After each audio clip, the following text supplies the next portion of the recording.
आता कामाचं सगळं रुटीन बदललं होतं. बाहेरचे सगळे कामं झाले होते. कपडे लत्ते धुण्यासहित आणि फक्त आता घरातलेच कामं राहिले होते. भाकर भाजीचे आणि ते मला बकऱ्या आवरे लोक म्हणजे ये लोक आवरा लागतात सगळे. तर मग मी म्हटलं पहिले चहाच ठेवून घ्यावा. मस्त असा चहा ठेवला आणि एवढं टेन्शन आलं होतं मला का लय, कारण का रात्रीचं सगळंच उरलेलं होतं.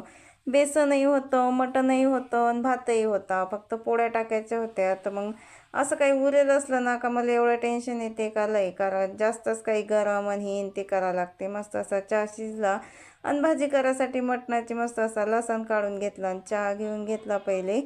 आता चहा घेऊन घेतल्यावर म्हटलं आता लसूण ठेचून घ्यावा. मस्त असा लसूण ठेचून घेतला आणि बेसनही होतं आणि भातही बी आणि वाटीभर मटणही होतं. आता एका टाईमचं भागून जाते आपलं वाटीभर मटणात. तर मस्त अशी मटणाला फोडणी दिली, भाजी करून घेतली. आणि आज अद्रक लसूण काही वाटून नाही आणलं, कारण का थोडीशीच भाजी करायची होती. तर मग ठेचूनच घेतला लसूण, मिरची पावडर, हळद मस्त टाकली. मसाला बिसाला काही टाकला नाही आज, मिठाई टाकून घेतलं आणि मस्त अशी भाजी बनवली.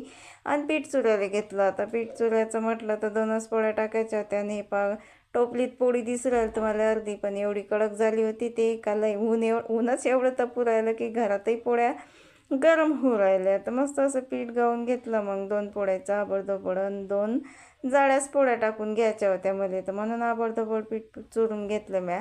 एवढी काही मिजेस लावली नाही पीठ चुरायले. आणि मस्त असं पीठ चुरून घेतल्यावर 2 पोळ्या लाटून घेतल्या जाळ्या जुळ्या आणि कढई ठेवली आपली इकडे गॅसवर. आता तवा मॅट ठेवला होता कढईवर. म्हटलं आता खालून चिपकलं का काय, नाही तर मग तवा लय लय खराब होते. तर मग मस्त अशा जाळ्या पोळ्या 2 टाकून घेतल्या आणि बाहेरून चुलीतून शेकून बी आणल्या. आता शेकायला इस्तो तर होताच, उन्हाळा आहे तर विस्तो राहतेच. मस्त असा पसारा आवरून घेतला. चला तर मग भेटूया पुढच्या ब्लॉगमध्ये. बाय.